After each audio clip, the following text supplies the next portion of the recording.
Ivory Coast against Norway. I knew this would be a really, really exciting game. I knew this would be enjoyable. I did wonder maybe could we see an extra time here. This one didn't go to extra time. The previous two in this round of 32, which I've reacted to already, they did go to extra time. But it was a very, very good game, very competitive game. Norway definitely deserved to go through in the end. They had that cutting edge, had that quality. But Ivory Coast certainly, made it, it was certainly a very good game. And it was a close game, and it was a one chance, one moment wins it game, and we see how close it really was at the end. Norway just about got through for their meeting with Brazil in the round of 16, which is going to be interesting. So much attacking quality on show there. But, Norway, we know the quality they possess in attack. And we know, even the second string team, I know they were beat quite heavily by France 4-1, but if they had chances, they could have got themselves back into the game. They'd missed the penalty and all of that. But they're always creating chances, and so they're always going to be a threat for that reason, whoever they're playing against. And Ivory Coast, so good defensively, it was always going to be an interesting matchup. But they're both both very good for the group stages. 6 points for both, winning the games you'd expect them to win, get into the second place finishes, getting through. And it was, it was a good start. I think we see quite early on, we got a few chances, but it's Norway break the deadlock right on half time. Nassan puts them 1-0 up, really, really good strike of the ball. Lovely goal, lovely move, lovely build-up play, really, really good attacking quality again from Norway. They put themselves into the lead. And going into the second half, they retain that lead for quite a while. Diallo, though, comes off the bench as he's done for Ivory Coast before, and he steps up again like he did in that first game, like we've seen him done already. Diallo's really, really had a good tournament. And it's a fantastic move. It's lovely, lovely play from him. Well worked. It's what was really a solo goal, mainly, and good, great work. Gets himself, 75 minutes in, gets Ivory Coast that big equaliser, and well, it certainly was. On a knife edge now, the game, it really could go either way. It felt like it looked like it was going extra time, but of course, Erling Haaland step up. He's got ball, gets the ball into him, and Haaland's there to finish as expected, as he always does. 60 goals for Norway and 53 appearances is the fastest anyone's ever with a national team reached that number. We see him in qualifying; his record's ridiculous, scoring 5 goals in multiple games, and we see them just battering everyone. And coming into this tournament, they've only really been outmatched by France, and there was bit of a weird game. It was a bit of an unusual game. Both teams sort of resting players a bit, but beating France was going to be a challenge. And they were convincingly the better side against Senegal, and they've beaten another top African side now.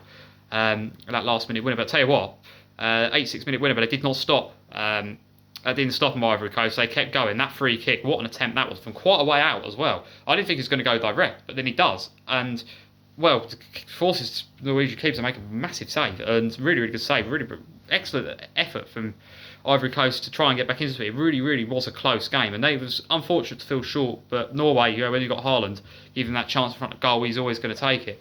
And his record's just ridiculous for Norway. He's 6 World Cup goals now. He's really, him and Messi between that Golden Boot race. It's going to be interesting. Some other players still could well come up into that as well. But Norway, they progress. Congratulations to them. They're still one of the dark horse teams that's still fighting on in this tournament. As they progress on, at this point now, we just see, then the going every big team they play now, they're going to have that pressure on them. They're going to really, really try and exploit that, and it's going to be fans again, fantastic. The celebrations they do at full time, it's just so good to watch. They've been some of the most enjoyable in this tournament. Norway, you could argue, they've been the best fans in the tournament. There's been some great crowds, but it was a fantastic crowd in that game yesterday.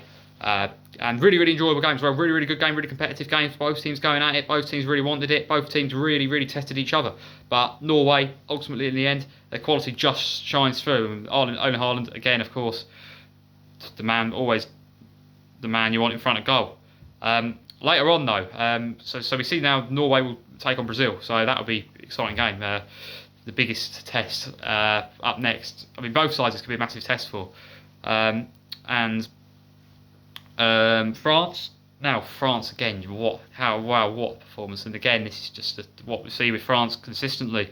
How good have they been so far, France? We knew before the tournament that player for player, they've got the best attack in the tournament. We've obviously got Harry Kane, but if you go player for player, how many options there are in that French attack? They have got the best attack in the tournament.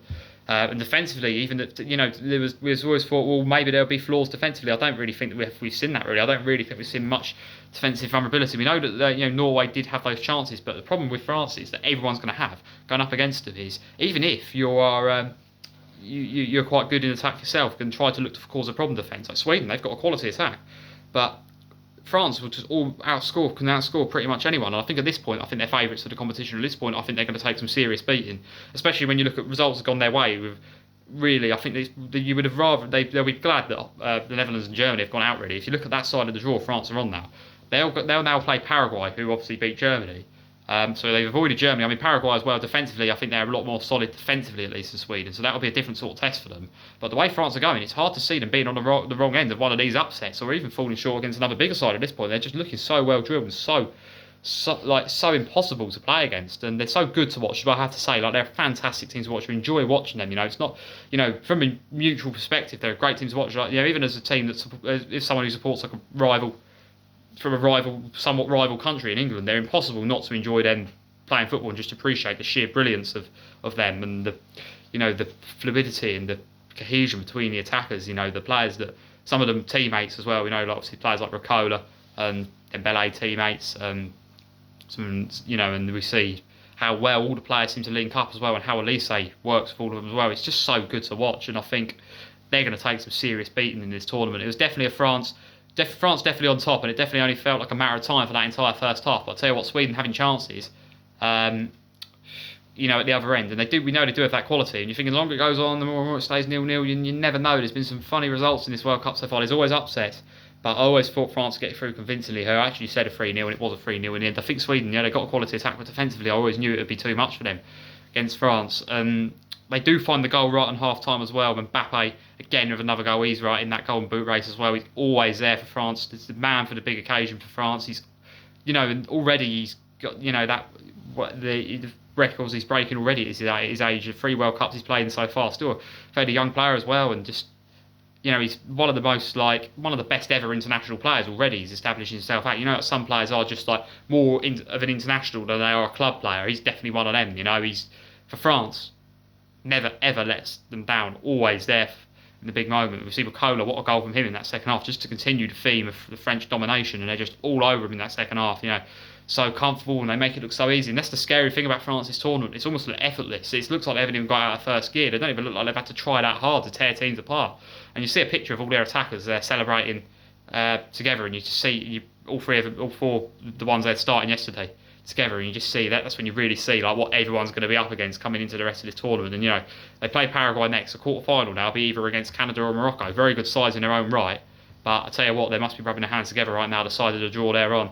France, they must really, really be looking at this now, thinking, okay, the teams that, the big teams have fallen, and look at how much they've just stepped up and just made it look so easy. So really, really impressed with them.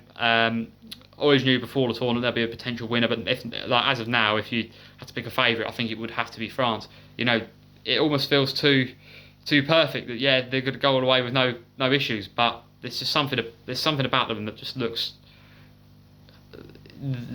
looks almost unstoppable at this point. Mbappe chips in again with another goal, a fantastic move from Elise in this thing as well. And you look at the options they've got as well. The second string attack's good enough to go the way there's a Doy coming off the bench. You've got Mateta, you've got Cherki, you've got and even if you bring someone like Zaire Emery on in the midfield, then you've got him who can link up with his teammates, and there seems to be that connection as well. Like some of the PSG players in there as well. We know how good they are and how hard they are to play against, and they're solid defensively as well. They're not gifting chances. France, I've not seen anything concerning from the defence. I think once they face a quality side, I think that might be when we do actually see them concede a significant goal. But at the end of the day, we know how much quality the attack's got. I don't think that they will not be fearing anyone right now, and I think everyone will be wary of them, and I think that's the worry.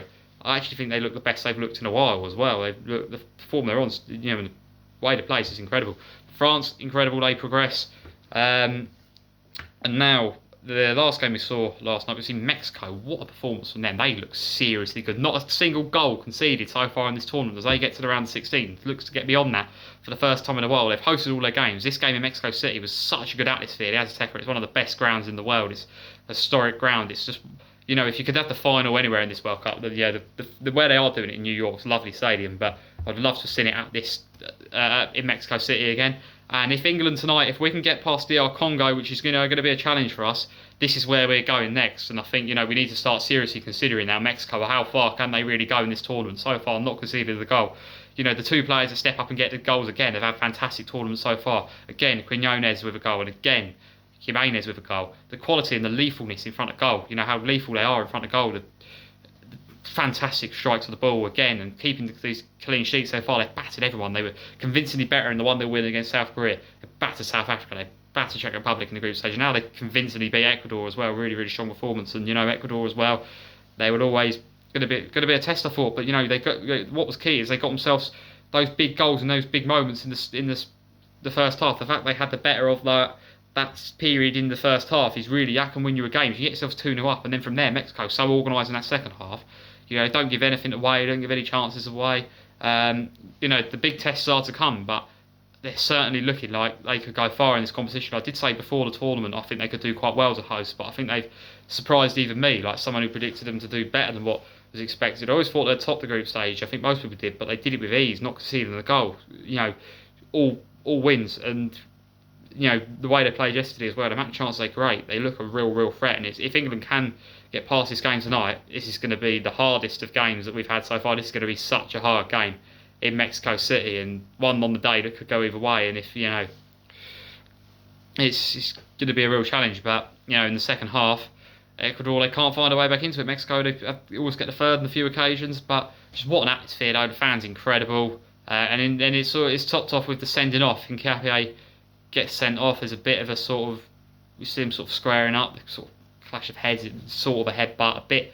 Yeah, maybe sometimes you can just, maybe the referees are just booking them there, but they do seem to be letting quite a lot of challenges go, like in play, let a lot of challenges go. But they've got this rule about, obviously we see Germany fall victims of that, the goalkeeping rule, where you can barely touch the goalkeeper, else they won't allow it. And they also seem to be really sort of picky with what they send players off for as well. We see a similar thing against South Africa with Mexico. They have someone on their side sent off, you know, and we'll see how this goes in this progresses in this tournament. Overall, the officiating, it could have been worse. You know, has to be said.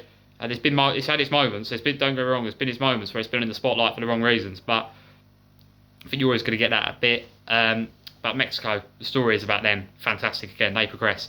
They have a home game next as well. Will they meet England? We'll find out later on. Hopefully we can get there, but because it's going to be a fantastic occasion if we can get there. It'll be an incredible game. Some of the games for the next round confirmed. I'll just finish on that. I'll go through them briefly, so we can know what we're in store for the next set of games. Some big games coming today as well. Of course, the England video going up tomorrow. Whatever. Hopefully, reaction to an England win. Better be. So next round, of course, some of the fixtures confirmed. Canada, Morocco play each other. Paraguay, France play each other. The winners go up against each other here. This is what I mean about France. All fantastic sides out of the three in their own right, but France just looking seriously good. Sweden just had no answers to them at all. And we see Brazil taking on Norway as well. Mexico against either England or the Congo, and they go up against each other. So that side of the draw is taking shape now. We know what our route would be now. England to the semi-final. DR Congo, Mexico, Brazil and Norway, both very good sides. Will we see that quarter-final with Brazil? A lot of people picked that out to be the quarter-final before the tournament. I certainly am more convinced by Brazil now after their game the other day. So, yeah, that would be very interesting if it does happen. But one step at a time. DR Congo today, got to get past this one first. Fantastic performances from everyone that went through last night. Norway, Mexico, France, all of them really impressed in their own right. So, yeah, there's some big teams have fallen, but some of the teams that are left in this tournament that are getting the business done are looking seriously strong. And well, it's going to be a tough game. Every game now is going to be tough for everyone going forward. Now everyone left in it is, you know, produced really good performances so far. So the tournament is really starting to get serious now, I'd say. And thoroughly enjoyed the last couple of days. You know, these round of 32 games so far, they've been fantastic games to watch. There's been some great games, and I think a lot more to come. So I'm looking forward to today and the coming days.